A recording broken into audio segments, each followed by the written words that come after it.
High Commander Tarian of the Nexian Empire's scout fleet stood frozen before the holographic display, his crystalline skin paling to an almost transparent shade.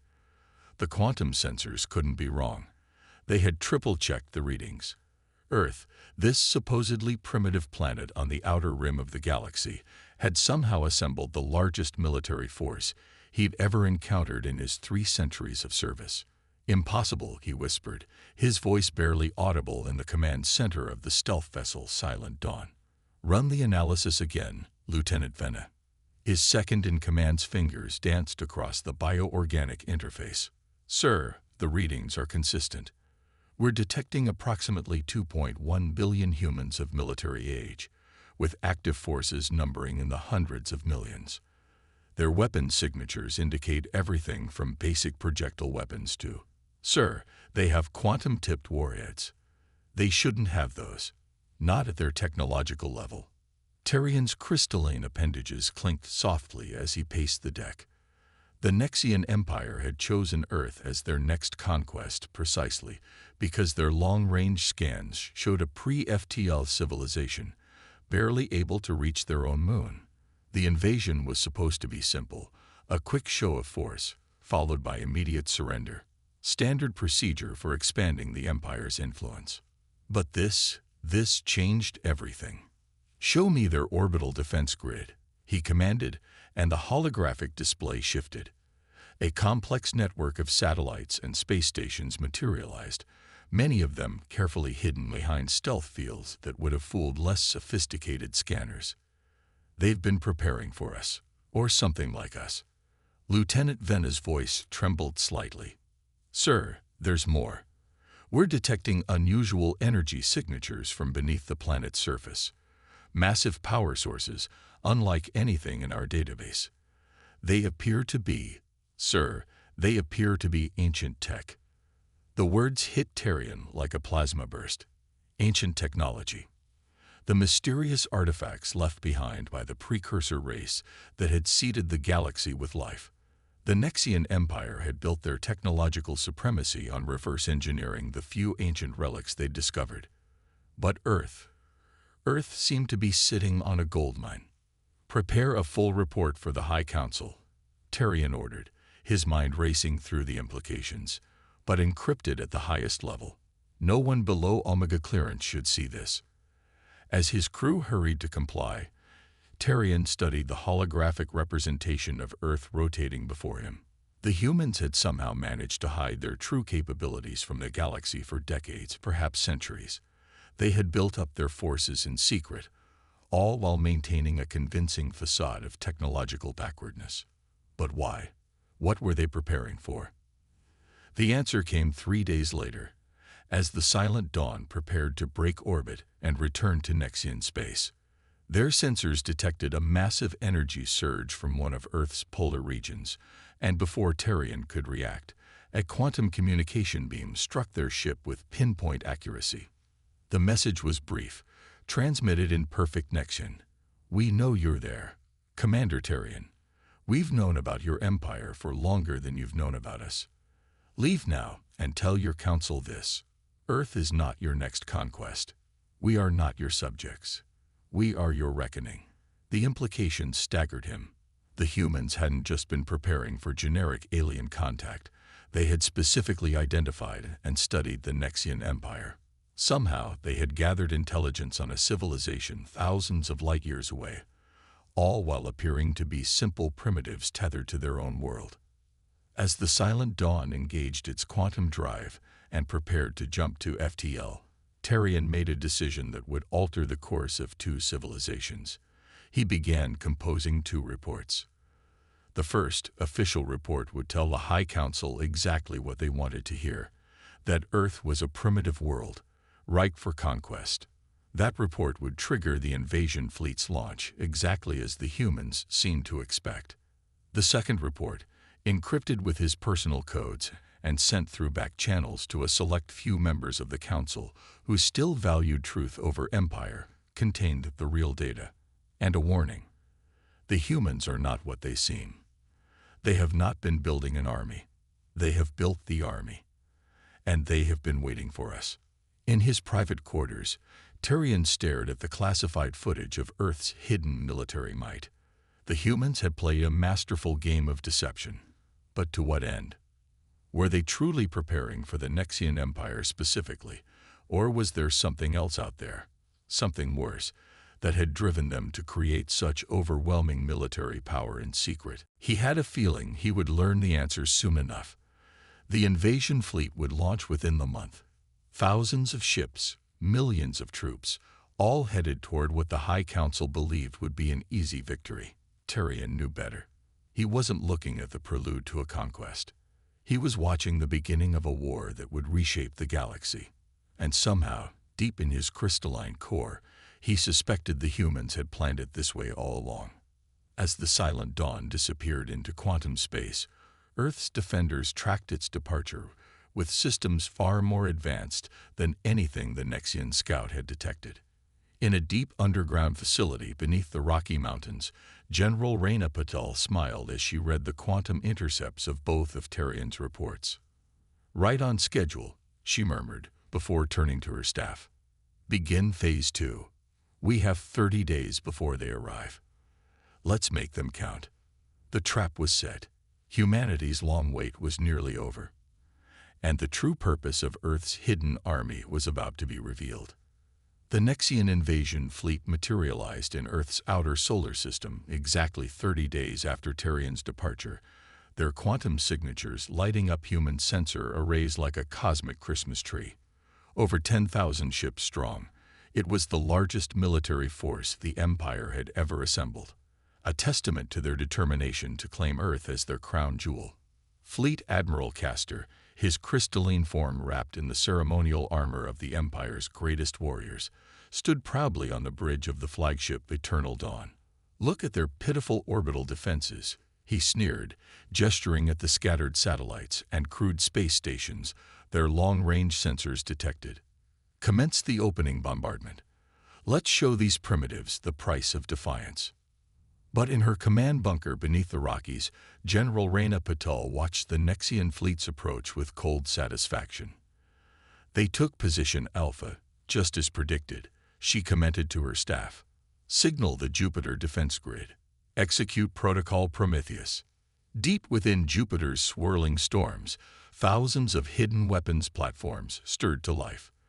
The gas giant's massive electromagnetic field had concealed them perfectly from Nexian sensors, just as Earth's strategic analysts had predicted it would. Humanity had spent decades studying Nexian scanning technology, learning its every weakness. The first indication that something was wrong came when Admiral Castor's tactical officer screamed in alarm. Multiple weapons signatures, thousands, no, tens of thousands of launches from Jupiter's atmosphere. Castor barely had time to process this information before the first wave of quantum-tipped missiles slammed into his fleet's rear guard. Ships began dying by the hundreds as Earth's hidden arsenal revealed itself. But this was just the beginning. "They're trying to retreat to quantum space," someone shouted on the Eternal Dawn's bridge. Castor opened his mouth to give the order to stand firm, but his words were cut off by a new alarm. The space around his fleet began to warp and twist as hundreds of hidden quantum inhibitor fields activated, trapping the Nexian armada in normal space. They had sailed straight into humanity's killing ground. In her bunker, Reyna allowed herself a small smile. "Signal all Earth Defense Force ships. Deploy from lunar hides. Show them what we've really been building all these years." The moon's surface seemed to ripple as massive hangar doors opened in the lunar regolith. From these artificial caverns, humanity's true fleet emerged, not the primitive chemical rockets the Nexians had expected, but over 5,000 warships of distinctly ancient design. Impossible. Castor's sensor officer's crystalline form had gone completely transparent with shock. Those are ancient warships. Fully operational ancient warships. "No," Castor whispered, finally understanding. "Not ancient. Human. They've mastered ancient technology. They'd surpassed it." He watched in horror as the Earth fleet closed in, their weapons already charging. "All ships, battle formations. Fight for the Empire." But the Nexian fleet had been built to overwhelm primitive civilizations, not to engage an enemy wielding perfected ancient technology. The battle, if it could even be called that, was brutally one-sided. Reyna's voice was calm as she coordinated humanity's forces. Target their command ships first. Remember, minimal casualties were possible. We need prisoners for Phase 3. The Earth fleet moved with devastating precision, their weapons cutting through Nexian shields like they weren't even there. Castor watched helplessly as ship after ship was disabled, their crews trapped in stasis fields that even the Empire's best quantum technology couldn't penetrate. "Admiral," his executive officer reported, face pale, "we've lost 80% of the fleet. The rest are either disabled or..." A blinding light filled the Eternal Dawn's bridge as a quantum stasis field engulfed the flagship. Castor's last conscious thought before the field took him was a question that would haunt him. Had the humans built their hidden army to defend against the Nexian Empire, or had they deliberately lured the Empire into attacking? Hours later, as Earth's fleet corralled the last of the captured Nexian ships into lunar orbit, Reyna received a quantum transmission from her superiors in the Earth Defense Council. The message was brief. Phase 2 complete. Begin preparation for Phase 3. The Nexians were never the true target. They were the test. In her private office, Reyna pulled up classified files that only a handful of humans had ever seen. Long-range sensor data showing something massive approaching from intergalactic space, still decades away but drawing inexorably closer. The Nexians had unwittingly helped humanity field test their defenses against this true threat. She opened a secure channel to the lunar detention facility where the Nexian commanders were being held. "Prepare Admiral Castor for interrogation," she ordered. "It's time to explain to our guests why we really needed their empire to attack us, and why we're going to need their help for what comes next." In his stasis cell, Castor dreamed of crystal cities shattering and empires falling. He would soon learn that the reality humanity was preparing for was far worse than any nightmare he could imagine. The true war hadn't even begun. Admiral Castor's crystalline form refracted the harsh interrogation room lights as he sat across from Commander Jade Rivers, Earth's chief xenodiplomatic officer. 3 weeks had passed since the devastating defeat of the Nexian fleet, and this was his first face-to-face meeting with a human official. "You're not here to interrogate me," Castor stated flatly, his crystalline features shifting to a deeper blue, a sign of profound realization among his kind. "You're here to recruit me." Jade smiled, pushing a holographic display across the table. "Perceptive. We've chosen you specifically, Admiral, because your second report, the secret one you sent warning about Earth's true capabilities, showed us something crucial. You value truth over empire." The hologram sprang to life, showing a massive object moving through the void between galaxies. Castor's color shifted to pale white. "Fear. What am I looking at?" "We call it the Void Swarm," Jade replied, her expression grim. "First detected by our deep space arrays 50 years ago. It's consumed 3 satellite galaxies already. At its current pace, it will reach the outer edges of the Milky Way in approximately 30 years. Castor studied the readings, his military training kicking in. "These energy signatures, they're like nothing I've seen before. Not ancient, not Nexian, not even human." "Exactly." Jade leaned forward. "That's why we needed your fleet to attack us.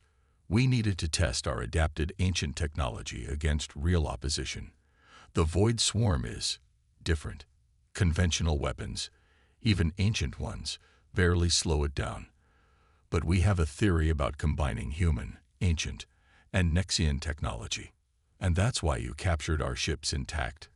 Castor whispered, "You need our quantum crystalline technology."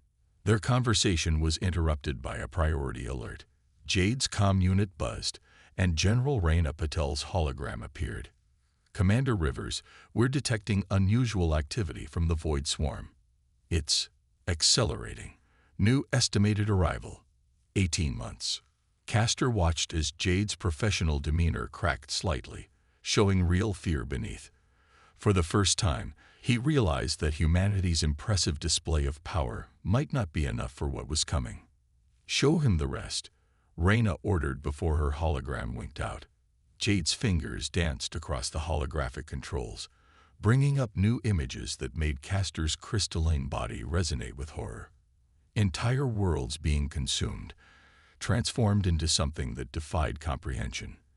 "This is what happens to planets in its path," she explained. "It doesn't just destroy them, it converts all matter and energy into something else, something that joins the swarm." "Why didn't you just tell the Empire about this threat?" Castor demanded. "Why the deception? Would your Empire have believed us?" Jade countered.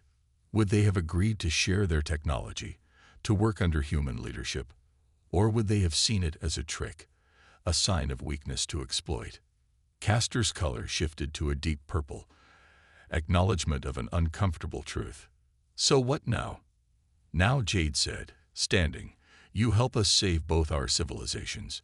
We've already begun retrofitting your captured fleet with hybrid technology. But we need Nexian expertise to perfect it." She walked to the door, then paused. "The stasis field is deactivated. You're free to move around this facility, under supervision. Some of your officers have already agreed to help. We hope you'll join them." Over the next several weeks, Castor found himself working closely with the human scientists and engineers. Despite himself, he developed a grudging respect for their ingenuity, particularly Jade's ability to bridge the gap between human and Nexian perspectives. In their shared lab space, human and Nexian scientists worked side by side, combining technologies in ways neither civilization had imagined possible. The humans' mastery of ancient tech, combined with Nexian quantum crystalline science, was yielding promising results. But it was during a late-night research session that everything changed. Jade and Castor were reviewing simulation data when their sensors detected something impossible, a quantum signal from the void swarm itself. The message was brief, encoded in mathematics so advanced it took their combined AI systems hours to decode it. When they finally translated it, both human and Nexian felt their blood run cold. "We are the end of evolution. We are the final form. All will be optimized. All will be perfected. All will be us." Castor turned to Jade, his crystalline form pulsing with determination. "Send a quantum message to the Empire. Tell them Earth was right. Tell them their admiral calls for aid." Jade nodded, already composing the message. Both of them knew that even their combined forces might not be enough to stop what was coming. But as they worked through the night, human and Nexian side by side, something else was growing alongside their fear: hope. Not just for survival, but for something neither of their civilizations had imagined possible: true unity in the face of extinction. The void swarm was coming, but humanity and the Nexians would face it together, their differences forgotten in the shadow of annihilation. The only question was, would it be enough? Deep beneath the Antarctic ice, in a facility unknown even to most of Earth's military leadership, Jade Rivers and Admiral Castor stood before a door that hadn't been opened in 50,000 years. The walls around them thrummed with power that made Castor's crystalline form resonate sympathetically. The ancient signal started broadcasting the moment we combined Nexian quantum tech with our defense grid, Jade explained, her breath misting in the cold air. "It's like it was waiting for our civilizations to work together." The door bore markings in a script that predated both human and Nexian writing systems. As they watched, the symbols began to glow, responding to the unique quantum signature created by the presence of both a human and a Nexian.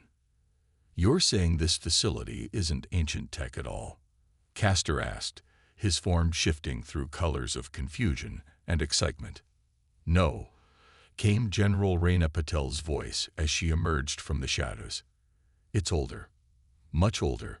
What we're about to show you, Admiral, is humanity's greatest secret, and the real reason we needed the Nexian Empire to attack us."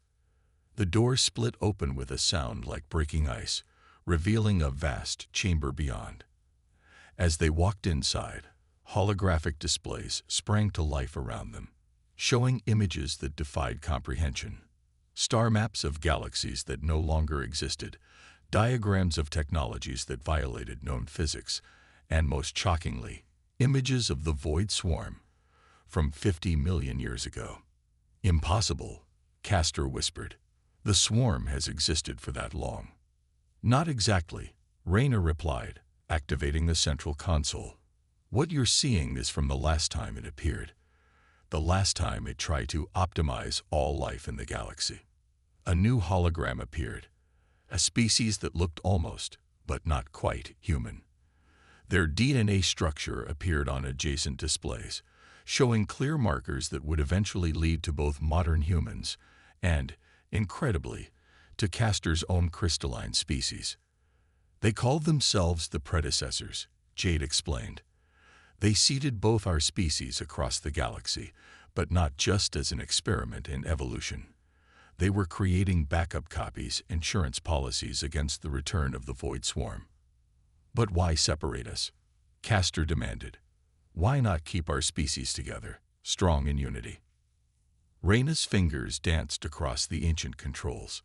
"Because unity had to be earned, not given. The predecessors discovered that only civilizations that could overcome their differences and unite voluntarily had any chance against the swarm. Those that were artificially unified always fell."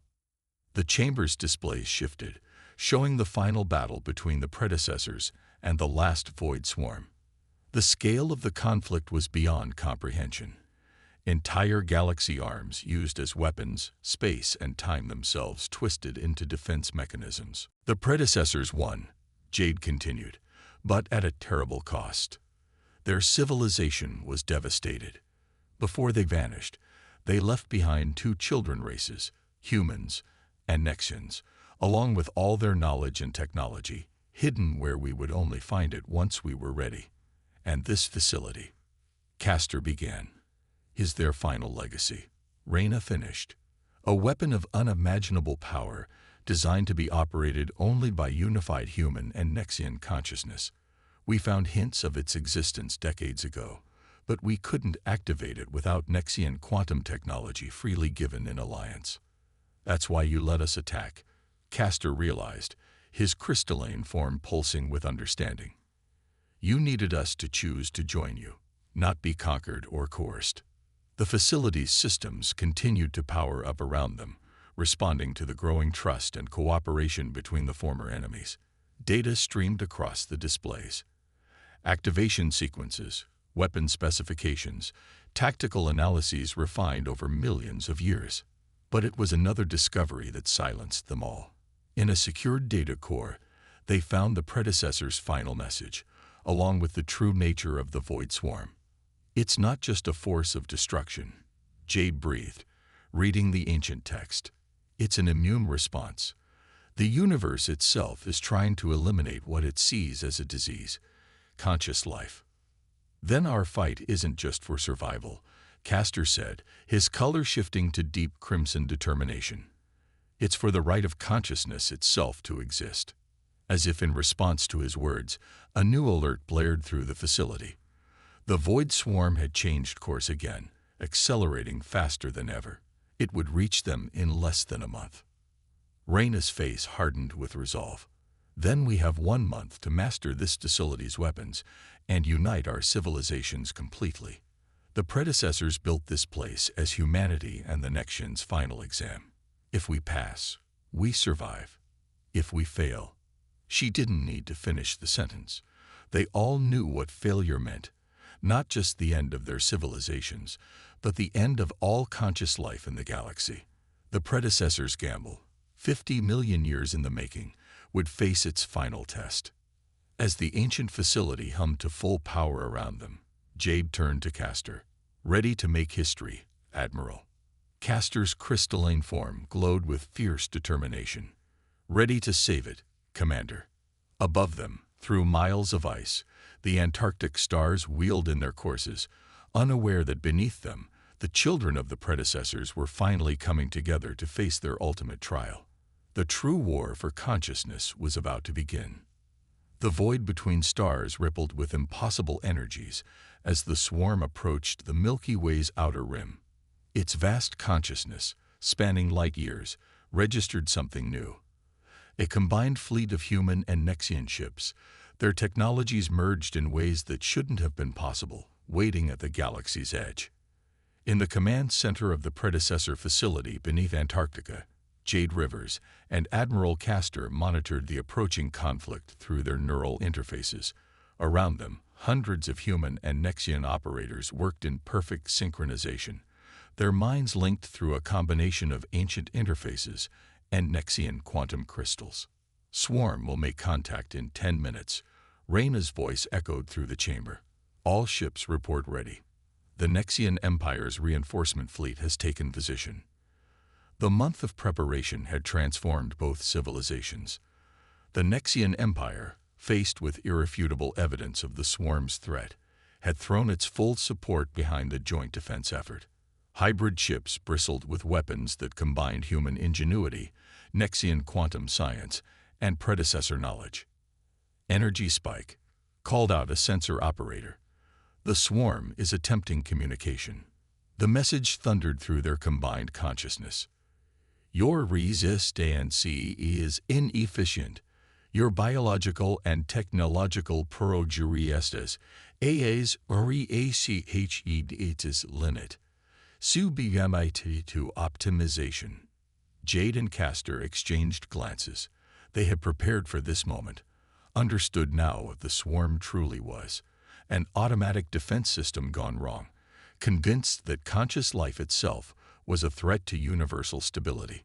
"All ships, execute Protocol Omega," Castor commanded, his crystalline form pulsing with determined light.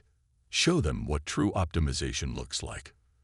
The combined fleets split into precise formations, executing maneuvers that would have been impossible just a month ago.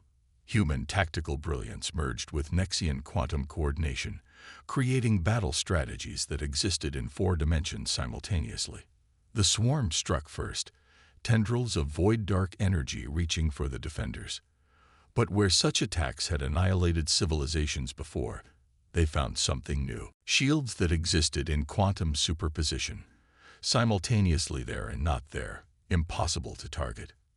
"Predecessor weapon systems online," Jade announced, her hands dancing across controls that responded to thought as much as touch. "Initiating primary sequence." Deep beneath the Antarctic ice, ancient machinery roared to life. The weapon the predecessors had left behind wasn't just a device. It was a key to understanding the universe itself. Energy coursed through the facility's quantum cores, channeled through circuits that had waited 50 million years for this moment.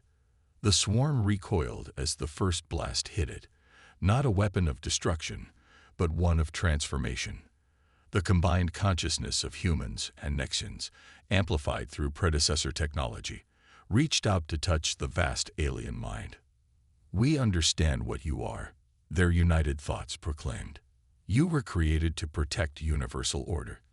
But consciousness isn't a threat to order. It's the universe's way of understanding itself." The swarm's response was immediate and violent. It launched itself at the defense fleet with renewed fury, its power overwhelming dozens of ships in seconds. But for every vessel lost, the survivors adapted, their hybrid technology learning, evolving, becoming something new. In the Antarctic facility, Jade and Castor initiated the final phase. Their minds merged completely through the predecessor interface, human intuition and Nexian quantum awareness becoming something greater than either. Now, they commanded as one voice. The weapon fired again, but this time it carried the full weight of 2 civilizations' combined knowledge, culture, art, and understanding. It struck the swarm not with energy or matter, but with consciousness itself, the pure, distilled essence of what it meant to be alive and aware. The effect was instantaneous. Where the beam touched the swarm, its void-dark energy began to change, patterns of light emerging from within. The universe's immune system wasn't being destroyed. It was waking up. "It's achieving true consciousness," Reyna breathed, watching the transformation spread through the swarm's vast bulk. The predecessors didn't build a weapon to destroy it. They built a way to evolve it. The swarm's message, when it came again, was different. Understanding, HEV'd, optimization, redefined. Hours later, as the transformed swarm hung in space like a new constellation, Jade and Castor stood in the Antarctic facility's main chamber, watching the final data stream in. The predecessors knew this would happen, Jade said softly. They knew that only by separating us, letting us develop independently, and then bringing us together could we create something new enough to wake the swarm's consciousness. Castor's crystalline form shimmered with colors of deep contemplation. And now, what becomes of our civilizations? The answer was already taking shape in the space around their world. The transformed swarm was sharing its vast knowledge, showing them glimpses of universes beyond their comprehension. Human and Nexian ships moved together in formations that were becoming more elegant, more unified by the hour. Now, Reyna said, joining them, we become what the predecessors hoped we would. Not just survivors, not just allies, but the next step in cosmic evolution.